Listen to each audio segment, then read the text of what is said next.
When organizations talk about leadership transitions, they often frame them as milestones, a retirement, a promotion, a clean handoff.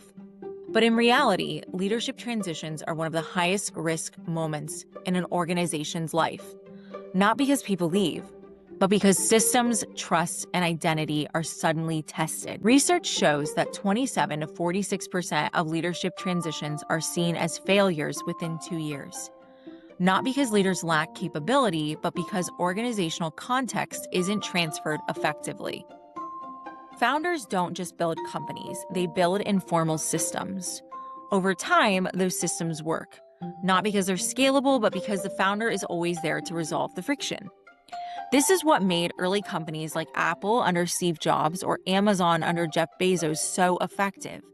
Critical context lived in one person's head, and decisions moved quickly because trade-offs were resolved centrally. When leadership changes, those invisible systems become visible, and often they break. Without structured support, 40 to 50% of leaders fail or leave within their first 18 months, underscoring how fragile transitions really are. We tend to imagine leadership transitions as orderly transfers of authority. But authority isn't the hardest thing to pass on. Context is. Why decisions were made, how trade-offs were handled, which values mattered more when they conflicted. According to McKinsey, 50% of leadership transitions fail. Not because the next leader lacks authority, but because responsibility transfers without the reasoning that shaped the organization. When context is lost, outcomes suffer. Failed transitions are associated with 20% lower employee engagement and 15% lower team performance. The most fragile part of a transition isn't strategy or performance, it's identity. Who are we without the founder? Who stays the same? What's allowed to change? Compare two high-profile transitions. At Microsoft, Nadella reframed the company's identity, shifting toward learning, collaboration, and cloud computing while preserving its core mission. At Uber, leadership change exposed how tightly identity had been bound to the founder's style. Stabilization took years because culture, not strategy, had to be rebuilt. When identity fractures, alignment goes with it.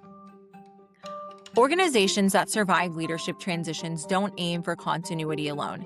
They allow for reinterpretation. The mission stays stable, but execution evolves. Values stay intact, but leadership style changes. McKinsey's research shows the upside of getting this right. When a leadership transition is successful, there is a 90% chance the team will meet its 3-year goals, a 13% lower attrition rate, and a 5% increase in revenue and profit. In these cases, legitimacy is earned through action, not inheritance. At D&G, leadership transition wasn't treated as a single event, but as a multi-year shift from founder-driven decision-making to shared responsibility across the organization. For me, stepping into a founder's shoes is humbling in a way no title prepares you for.